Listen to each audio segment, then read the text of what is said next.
In the Swiss Alps, farmers guide their cattle down to the valley below in a centuries-old tradition.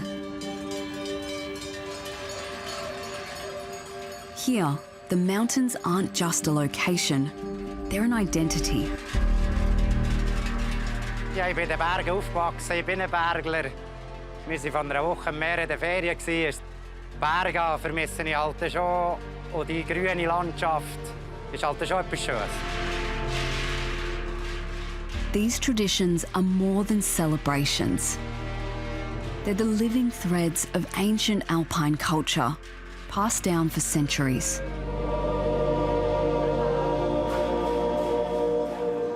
What would Switzerland be without its mountains?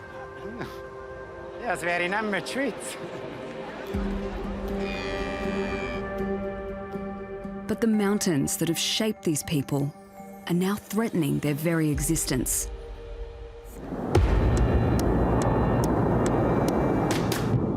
With more than a dozen villages damaged and one destroyed completely. The Swiss government has identified hundreds of danger zones across the Alps.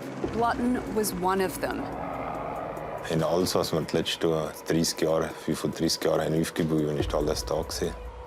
Und von einer Sekunde zur anderen ist alles kaputt gewesen. The Alps are warming at twice the global average, putting them on Europe's front line of climate change. Extreme heat, extreme precipitation, extreme drought, these big events where whole mountains simply collapse under the effect of climate change is gaining in frequency. It's forcing a reckoning over who gets to stay in these mountains and who will lose their home. There will be no way of rebuilding that same village on the same spot. It's just completely possible. Natural disasters are nothing new here. Alpine communities have been living with them for centuries. But today, they're coming faster and hitting harder.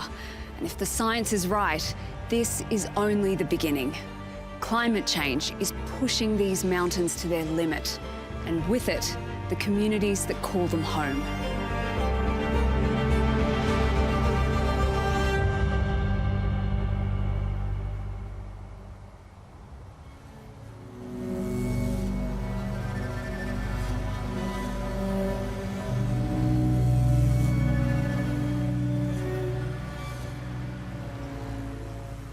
We're here in the village of Kandersteg, which lies beneath one of Switzerland's most volatile mountain ranges.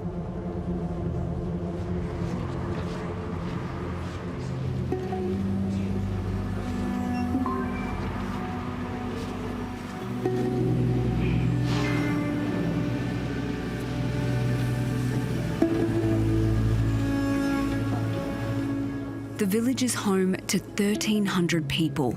But every year, thousands of tourists come to see this UNESCO World Heritage Site. Now that I'm above the fog, I'm getting a much closer look at the mountain, and it is just incredible.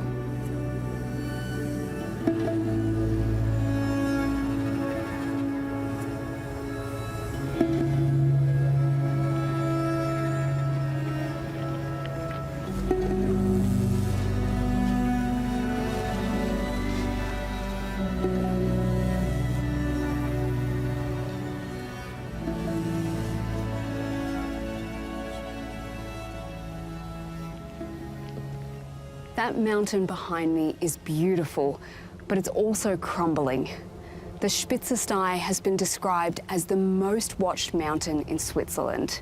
Scientists here are worried that active rockfall could trigger a catastrophic landslide. I'm hitching a ride up the mountain with a team of scientists and specialist mountaineers led by geologist Christian Keinholz. Hey, Naomi. Nice to meet you. How are you? Good, how are you? Yeah, I'm really good. Very Good. excited. Yeah. So what are we looking at? So actually, if you look up here, that's the slide, Spitzersteig. It's a big rock slide. Half a square kilometer, 16 million cubic meters of material. And we're gonna fly up.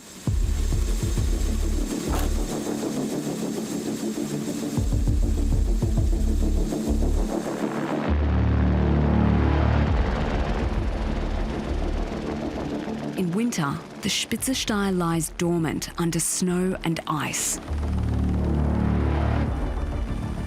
In the summer, this massive slide underneath us can move up to 70 centimetres a day. And when rocks fall, parts of the valley below become too dangerous to access. That threat is tracked around the clock by 13 GPS monitors. Today, Christian and his team are replacing one of the monitors that was crushed in a recent rockfall.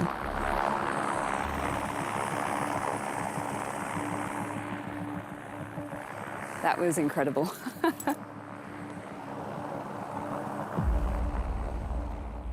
We've just flown up from the helicopter and I'm looking down. I can barely see where we've actually come up from, but it only took 3 minutes. It was the most incredible ride. You could see all over the mountains. We're going to head a little bit further up now.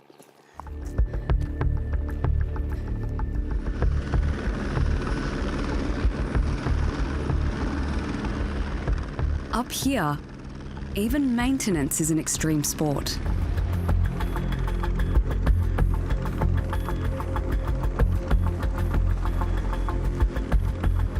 The data these monitors record is vital to Christian's mission. Yeah, so right now they're installing the GPS. They're just like putting the screws in. There are like 4 screws. And then it should be done fairly soon. So this area was always known to move, but it moved fairly slowly. And then in 2018, 2019, we saw this massive acceleration. And how much movement do you get in this part of the mountain? so right here where we stand, we get 1 to 2 meters per year. Down here, it's up to 7 meters per year, so a very fast portion of the slide. What would happen if this mountain fails? First of all, we'd have a so-called primary process. There's this rockfall, and you would have deposits down here close to the lake and down in the creek. It might reach further down, so all the way down to the village. The rocks sit on permafrost that has been solid for thousands of years. Now, as the temperature is rising, the permafrost is thawing, and that's causing the mountain to become unstable. That instability is measured all across the slope, even deep underground. The whole thing is just moving en bloc. Typically, we lose like 15 truckloads per day. And if it's like calm like today, it's less, but then if you have like a, a rainy period, there's more material. But so far, we haven't had big events. That's something that could happen in the future. This is the path the landslide would take all the way down to the village.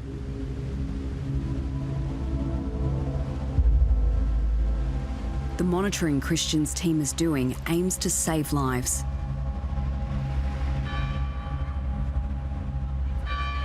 I'm in the heart of Kandersteg. It's also known as the Red Zone. This is the most dangerous part of the village. Basically, if the worst were to happen and the mountain behind me were to collapse, it would completely cover this area in about 1 floor of rubble.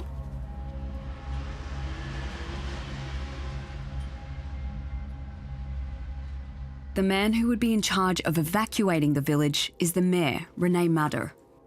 Hello. Hi, Renee. Hello, Naomi. Nice to meet you. Nice to meet you. Please Thank come you. in. This is a very impressive model. Yes.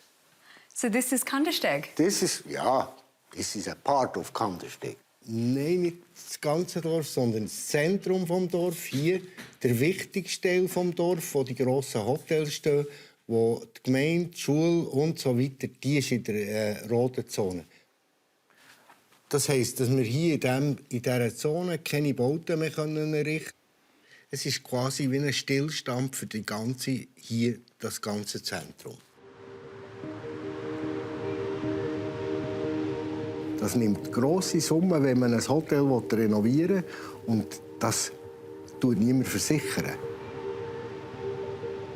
Weil die Hotellerie, die bringt die grösste Wertschöpfung in einen Tourismusort. Jetzt haben wir weiter 2 Hotels, die ein Nachfolgeproblem haben, weil die Kinder das nicht übernehmen wollen. Protecting the town is a shared responsibility between the regional government and local authorities. And it doesn't come cheap.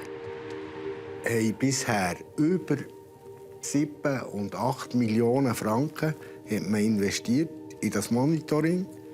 Der Kanton zahlt immer 93%, 7% zahlt die Gemeinde. Das ist natürlich zu Lasten von anderen Aufgaben, die die Gemeinde hat. Wir haben alles, was nice to have ist, müssen rausstreichen. Given how expensive it is to protect this village, why is it worth it? Würdet ihr das bei eurem Dorf nicht auch machen?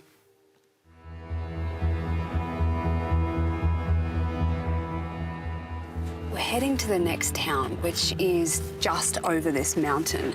So to get there, we're hopping onto one of these car trains that's going to take us through the mountain. This tunnel cuts from one region into the next.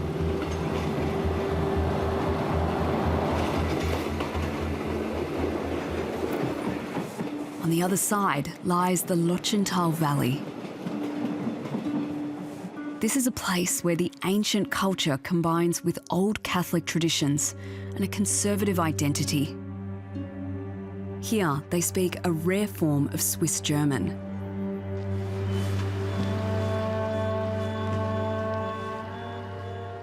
The village of Blotten once stood here for more than 800 years. It took just seconds to wipe it out. In May last year, about 20 million tonnes of rock, ice and mud broke free when the glacier collapsed, tearing through the valley and burying everything in its path. One person died that day. 300 residents lost their homes.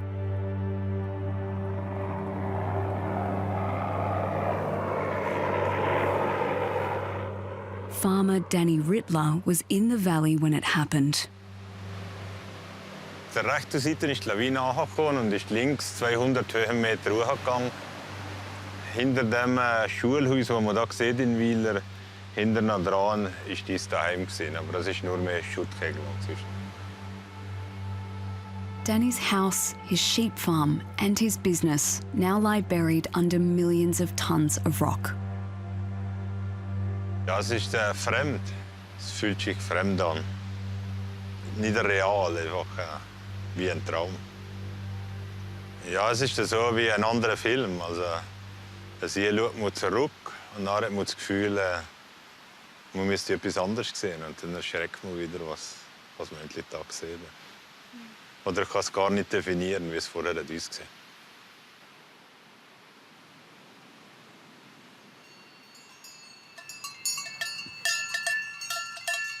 In Switzerland, there's a word for what they lost: Heimat. Ja, das Lutschental bedeutet für mich Heimat. Da, wo man daheim ist und da, wo man hat gelebt und da, wo man will leben. Es gibt ja Stadtmenschen und es gibt Bergmenschen. Und die Menschen, die hier leben, für die ist das die Heimat hier. Die haben eine Freiheit hier. Das ist meine Meinung. Und darum, ein Bergmensch muss im Berg leben und ein Stadtmensch in der Stadt.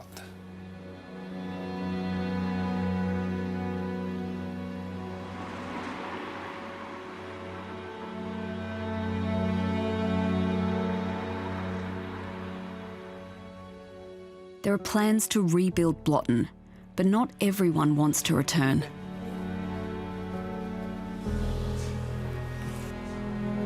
Ja, es gibt immer wieder Veranstaltungen, wo sich die Leute treffen. Und man merkt euch, dass es Leute gibt, die in die Zukunft sehen, die in die Zukunft gehen. Und dann gibt es Leute, die die Zukunft in Plateau sehen.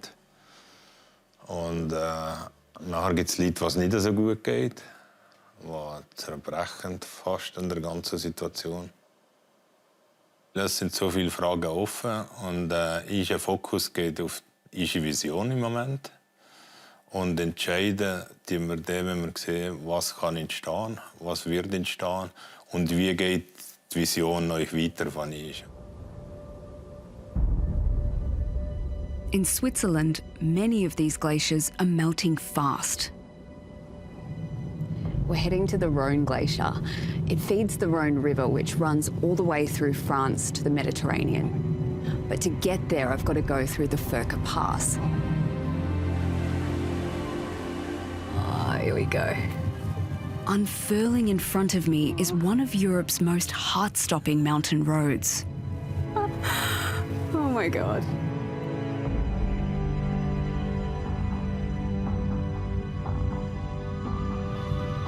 Going at like 40 k's an hour. Waiting for me at the top is one of Switzerland's leading glaciologists, Matthias Huss. Naomi, good to meet you. Nice to meet you. Thank you so much for meeting You're welcome. me. Wow. So we're going to go climb the glacier? Yes, let's go to the glacier. Yeah. It's a beautiful day. Yeah, perfect. Lead the way. Let's go. Do you remember the first time that you came to this glacier? Yes, I do. I was a small child, maybe 10 years old or so.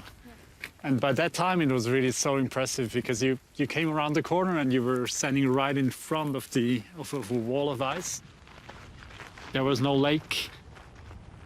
Now, when you come here, you just don't see any ice from this same place.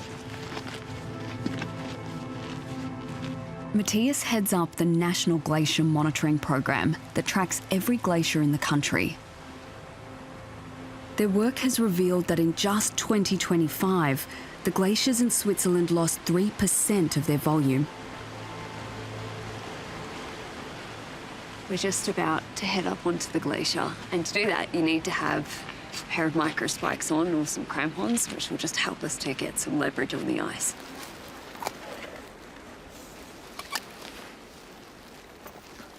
Now, if you set your foot onto the ice, do you feel it? Yeah. It's very special. It's this cold, old ice that has been there for centuries. And every time when I step on the ice, I have this feeling that I had as a kid when I stepped the first time onto the ice. Yeah. It really is something like that goes through you, and I still have it.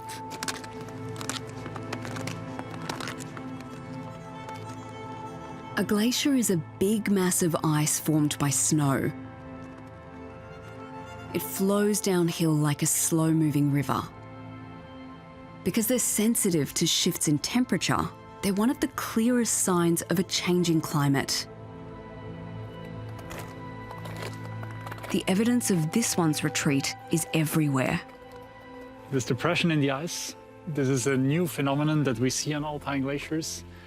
These crevasses are really round, concentric, and it's a very clear indication that something is changing. And it's really a sign of the decay of the glaciers.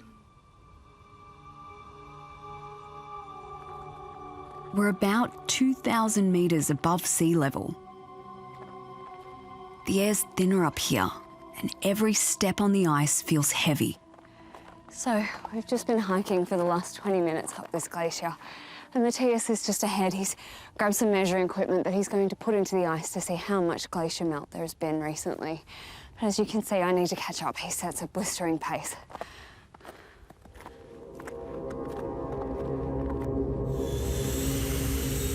The Rhone Glacier is one of the most studied in Switzerland.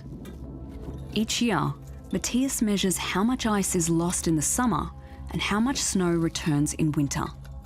It's a way of tracking in real time how quickly the Alps are changing. This summer we had a lot of melt once again, so a layer of 8 meters in thickness was removed in just the last 4 months. What do you think this glacier will look like in 50 years' time? 50 years' time, it's going to look completely different here. We're not going to see any glacier from here. In 100 years' time, it is quite unlikely that we will still have major glaciers in the Alps. What unfolded in Blotten signalled a warning to scientists studying Switzerland's fragile glaciers. When the collapse happened in Blotten, what was going through your mind?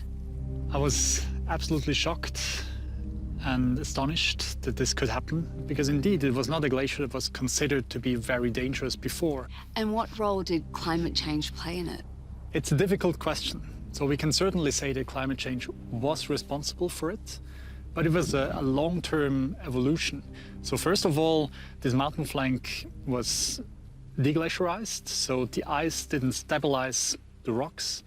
Then the permafrost that held back the rocks from the interior started to thaw. This allowed the water to penetrate and to destabilize the whole mountain. The landscape is changing so quickly. This is what we are seeing here, that there are many, many places that just transform into dangerous spots. So I can't tell which mountain is the next to collapse, but I'm quite sure there will be another similar event somewhere in the Alps.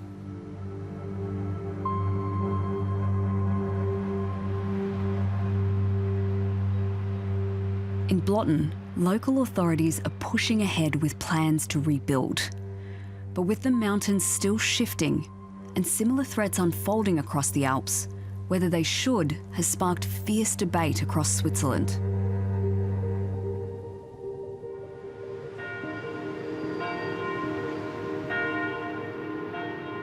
Should we go up? Yeah, let's do it. In Zurich, away from the mountains, I'm meeting one of Switzerland's leading climate scientists, Reto Canuti. Gosh, you've got a great view out there.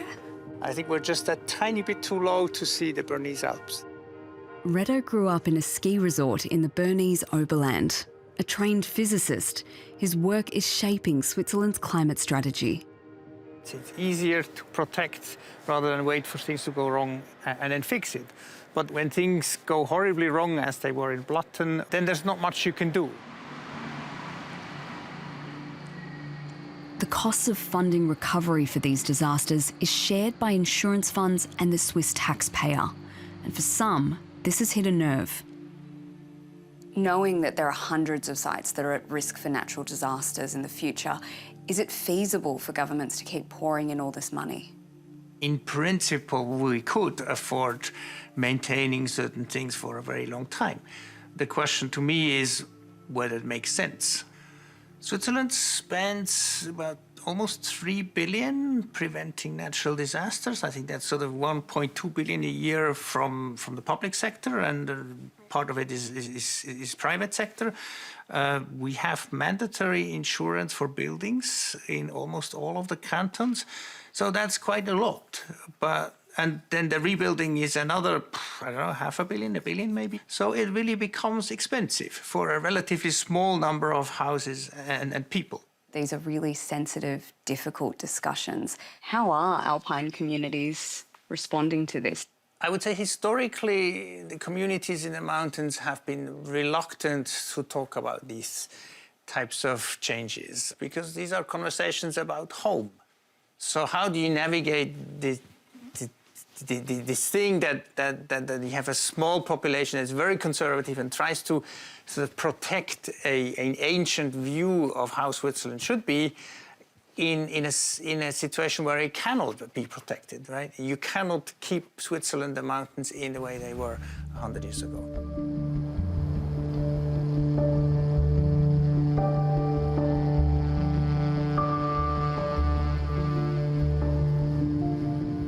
Rebuilding after a disaster isn't quick or straightforward. I'm heading south to Bondo, a tiny alpine village on Switzerland's Italian border. In a valley where Romansh, one of Europe's rarest languages, is still spoken. 8 years ago, the village was partially buried in a massive landslide. The reconstruction is only now complete. Guten Morgen. Guten Morgen. Alles gut? Ist gut, ja. For its locals, like Mayor Fernando Giovanoli, this is a place people find hard to leave. Ich bin da geboren, eigentlich seit fast 60 Jahren und da aufgewachsen, absolviert Architekturstudium und nachher bin ich zurückgekommen.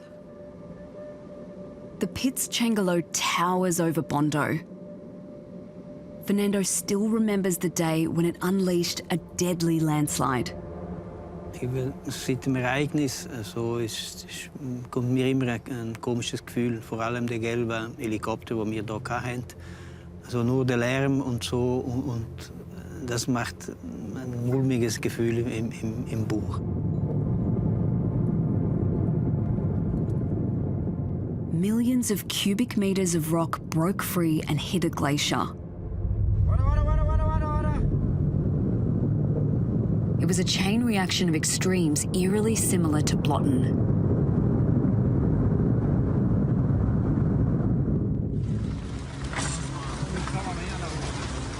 Also wir haben so ein großes Ereignis nicht geplant, also unsere Experten.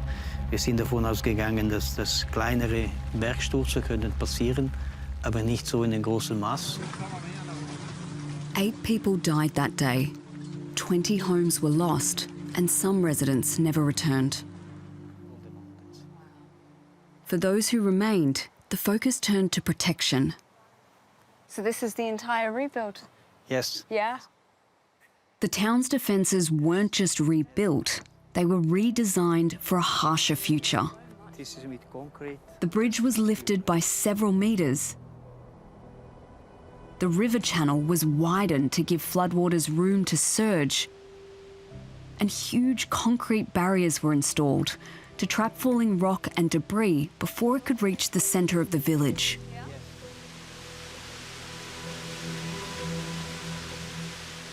Bis 300.000 Kubikmeter mögliche Material, also Rüffematerial. Und da sind die Urbauten. All die Steine, die ihr seht, sind von dem Bergsturz rausgekommen. Do you think it will be enough to protect the town if something like what happened in 2017 repeats? Wir hoffen natürlich, dass es genug Schutz gibt. 100%iger Schutz gibt nicht. Das ist für 300-jährige Ereignisse, wie man in der Schweiz kennt. Aber natürlich, wenn noch mehr Material und vor allem noch ein größerer Bergsturz zurückgeht, dann vielleicht nicht. It cost almost $100 million to rebuild for a village of 200 people. But here, saving a village isn't just about money. It's about identity. Grazie. Grazie.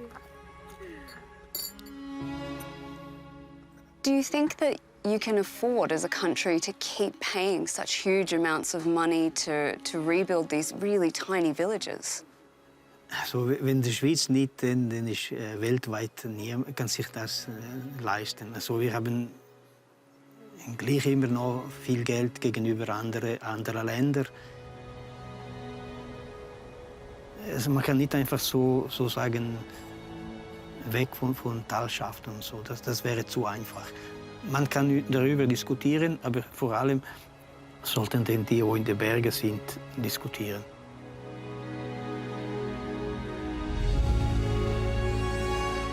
Nur über Geld lange das nicht.